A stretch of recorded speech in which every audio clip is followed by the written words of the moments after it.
Pandian store serial எபிசோடில் என்ன நடக்க போகுதுங்கிறத இந்த வீடியோவில் பார்க்கலாம். நம்ம அரசி குமார் மேலே கொடுத்த கேஸை வாபஸ் வாங்கிட்டாங்க. அந்த இதனால நம்ம குமார் எப்படியோ தண்டனையிலேருந்து தப்பிச்சிட்டாரு. வெளியே கோர்ட்டை விட்டு வெளியே வந்ததுமே எல்லாம் ரெண்டு பேசிகிட்டு இருக்காங்க. சரவணன கதிரும், நீ எதுக்காக வாபஸ் வாங்கின, நீ என்ன லூஸாக அரசி, ஏன் இப்படி முடிவெடுத்த அப்படின்னு சொல்லி சத்தம் போடவுமே பாண்டியன் சொல்கிறாரு, இப்போதைக்கு அரசிட்ட எதுவும் பேசாதீங்க, பேசாமல் இருங்க அப்படின்னு சொல்லிக்கிட்டு இருக்காரு. அப்புறம் வெளியே சக்திவேலு குமாரும் அவங்க லாயரும் நின்றுட்டு இருக்கும்போது லாயர் சொல்கிறாரு, நான் இதை கொஞ்சம் கூட நான் எதிர்பார்க்கவே இல்லை, அந்த பொண்ணு இந்த கேஸை வாபஸ் வாங்கணுன்னு. நல்ல வேலை, நம்ம அடுத்தது என்ன பண்ணலான்னு யோசிச்சுட்டு இருக்கும்போது அந்த பொண்ணு கேஸை வாபஸ் வாங்கிடுச்சு. இல்லைன்னா கண்டிப்பாக உங்கள் பையனுக்கு 10 வருஷம் ஜெயிலுக்கு தான் போயிருப்பாரு அப்படின்னு சொல்லிக்கிட்டு இருக்காங்க. அப்புறம் குமார் நேராக அரசி என்னை மன்னிச்சிடு அரசின்னு சொல்லி காலில் விழுந்துடுறாங்க. சக்திவேலுக்கு அவமானமாக போயிடுது. என்னடா இவன் இத்தனை பேர்த்த முன்னாடி காலில் விழுந்து இப்படி பொம்பளை காலில் விழுந்துட்டானே அப்படின்னு சொல்லிட்டு அசிங்கமாக பண்ணிட்டு பார்த்துட்ருக்காரு. அரசி காலில் விழுந்து ரொம்ப மன்னிப்பு கேட்குறாங்க.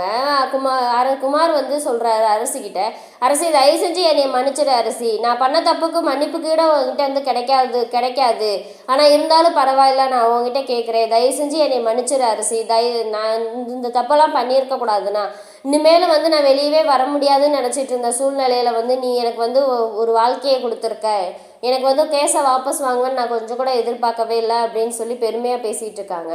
அப்புறம் சரின்னு சொல்லிட்டு சக்திவேல் சத்தம் போட்டு கூட்டிகிட்டு வந்துடுறாரு குமாரை. வீட்டுக்கு வந்ததுக்கப்புறம் சக்திவேல் சத்தம் போட்டுட்ருக்காரு.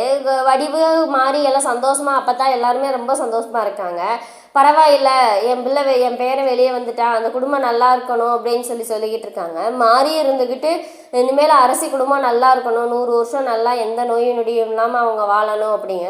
அரசி என்ன பெரிய எல்லாரும் பண்ணாத காரியத்தை அவங்க பண்ணிட்டாங்க, என்ன கேஸை வாபஸ் வாங்கிட்டாங்க, அதுக்காக எல்லாம் தலையில் தூக்கி வச்சு ஆடாதீங்க, அதுக்காக இவன் அரசி காலில் விழுந்திருக்கேன் அப்படின்னு சொல்லுவோமேனு முத்துவேல் சத்தம் போடுறாரு. எதுக்கு அரசி காலில் விழுந்த அப்படின்னு சொல்லுவோம். கேஸை வாபஸ் வாங்கினதோட கெத்தாக வந்திருக்க வேண்டியதானே, நான் தப்பு பண்ணிட்டேன், நான் நீங்கள் எந்த இதுக்குமே அசிங்கப்பட தேவையில்ல, நீங்கள் எதுக்கு போய் அசிங்கப்படுறீங்க, நான் முன்னாடி பண்ண தப்புக்கு தான் நான் அசிங்கப்படணுமே தவிர இப்போ நான் காலில் விழுந்ததுக்கெலாம் நீங்கள் அசிங்கப்பட வேண்டியது இல்லை, தப்பாக உணர்ந்துட்டான்னு எல்லாம் சந்தோஷமாக தான் இது பண்ணுவாங்க, அதனால நீங்கள் ஒன்றும் இது பண்ண வேண்டாம், அரசி எனக்கு மறுவாழ்க்கை கொடுத்துருக்கு, அதனால் நான் இன்னொரு தடவை கூட நான் அரசி காலில் விழுவனே தவிர இனிமேல் நான் என் அரசிக்கு எந்த கெடுதலும் நான் பண்ண மாட்டேன் அப்படின்னு சொல்லிட்டு எந்திரிச்சு போயிடுறாங்க.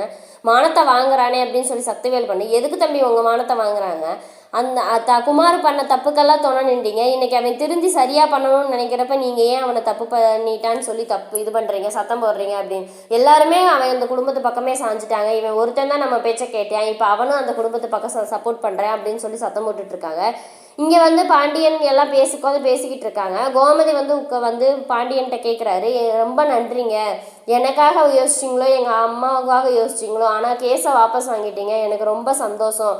என்னடா இது, நம்ம பொண்ணு வாழ்க்கையை கெடுத்தவனுக்காக இவங்க சப்போர்ட் பண்ணுறாளே நீங்கள் நினைக்காதீங்க, ஆனால் எங்கள் அண்ணன் குடும்பத்துக்காக தான், நான் எங்கள் அம்மாவுக்காக தான் நான் இவ்வளோ தூரம் யோசித்தேன், ஆனால் பரவாயில்ல, நீங்களும் உங்கள் மனசு கொஞ்சம் இறங்கி எப்படியோ வாபஸ் வாங்கிட்டீங்க அப்படின்னு சொல்லி பெருமையாக பேசிக்கிட்டு இருக்காங்க. அந்த நேரம் பாட்டி கோமதியோட அம்மா வராங்க. அம்மா வரவுமே வாங்கத்த அப்படிங்கவுமே பாண்டியன் நேராக போய் பாண்டியன் கையை பிடிச்சி, ரொம்ப சந்தோஷம்ப்பா, ரொம்ப நன்றிப்பா, உன் பெரிய மனசு யாருக்குமே வராது, நான் சாகிற காலத்தில் எனக்கு ஒரு நல்ல நம்பிக்கையை கொடுத்துட்டீங்க, எனக்கு சந்தோஷமாக இருக்குது அப்படின்னு சொல்லிக்கிட்டு இருக்காங்க. இந்த சந்தோஷத்துக்கெல்லாம் காரணம் நான் இல்லை, உங்கள் பேரில் கொடுத்த கேஸை வாபஸ் வாங்கினது நம்ம அரசி தான் உங்களையும் கோமதி யோசிச்சு இந்த கேஸை வாபஸ் வாங்கிச்சு அப்படிங்கவுமே, அப்படியே அப்பத்துக்கு சாமி நீ நல்லா இருக்கணும் அப்படிங்கவுமே, அரசி இல்லை அப்பத்தா, நீங்கள் நல்லவங்க தான், வடிவத்தை நல்லவங்க தான், நாங்கள் கொஞ்ச நாள் இருந்தப்பயே நீங்கள் என்னை நல்லா பார்த்துக்கிட்டீங்க, அதனால் உங்களுக்காக மட்டும்தான் நான் யோசித்தேன் அப்படிங்கவுமே, சந்தோஷம் சாமி அப்படின்னு சொல்லிட்டு கூட்டிகிட்டு போயிடுறாங்க. இதுக்கப்புறம் என்ன நடக்க போகுதுங்கிறத அடுத்த வீடியோவில் பார்க்கலாம். அந்த வீடியோ பிடிச்சிருந்தா மறக்காமல் லைக் பண்ணுங்கள், சப்ஸ்கிரைப்